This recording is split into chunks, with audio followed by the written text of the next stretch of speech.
या घोर कलयुगात देव खया नाही माहिती, पण दारात जाऊन पाठी इलवणी परत थयच जाऊचा म्हटला तर देवाचा बोलवणा इला तर येडदोबा चाळ्याक पाठी सोडीत मध्ये आडकाठी योग होईत ह्यो बंद तेका एकातेन पाठी सोडीत नितण्याची वाट बघित अजगणी फाट्यावर थांबलं. तो काय योग नाही तर मिनी चंद्यान तेका फाट्यावर मारून गाव विरण मध्ये इलं. मग गाडी फिरवली विजयच्या घरारी. खळ्यात कोंबड्यांनी शिटवान केल्यानंतर विजय धोय होतो नि ह्यो खय न बघू गावलेलो दोन आरवाचो कोंब बघलो नि विजयान बाळगलेली कोंबडी तेकाच लागान भैमुख नि ही हिळत काय काय केला ना ह्याच्या नजर फिरून जुन्या घराडे जाग वाट धरली तर बदकानी आरड मार सुरात केल्यानी नि काय नाही बघा आपल्या संततेने व्हावणारी व्हाळी नि काय शकंतात घर एका स्वर्गणी अजून काय म्हणतालास. मग विजयच्या घरात जाऊन गणरायाचं मनोभावे दर्शन घेतलं नि नेहऱ्याच्या वक्तान गेलं होते कांद्या फळ्यांवर हात मारलं नि दुचाकीतली हवा जाय म्हणून चाच पडताळणी केली तर पंक्चर गावलो. तेका हाताबरोबर काढून घरात येऊची वाटचाल सुरू केली नि आजकाल बायल माणसाचो नवर देवाईना विश्वास उडवलो तर वाडाक 7 जन्माचो फायपाचो फेरो मारल्याने होतो. मग पुढे ग्रामपंचायत राटीवडेक पाठी सोडीत नितण्याचो अजगणी फाट्यार निरोप घेतलो नि आज गुंड्याकडे भजन तर बुवा ये तागत ऍडव्होकेट संदीपजी परबनी गुंड्याचे काका कबड्डीचो आस्वाद युवा उद्योजक गुंडूनी श्री महेशजी परब आपापले अनुभव एकमेकांना सांगे होते. तर आजचो स्पेशल मेनू वडापाव तर हडे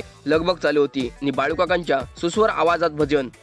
राधे तेरा पुसको दीवाना राधे तेरा पुसको दीवाना भजन सरला तसा दुर्वांगणी अथर्वान भजनाक नाही तर अगदी वडापाव खाक तोंड उघडल्यानी. चला तर मग मी येते आता उद्या.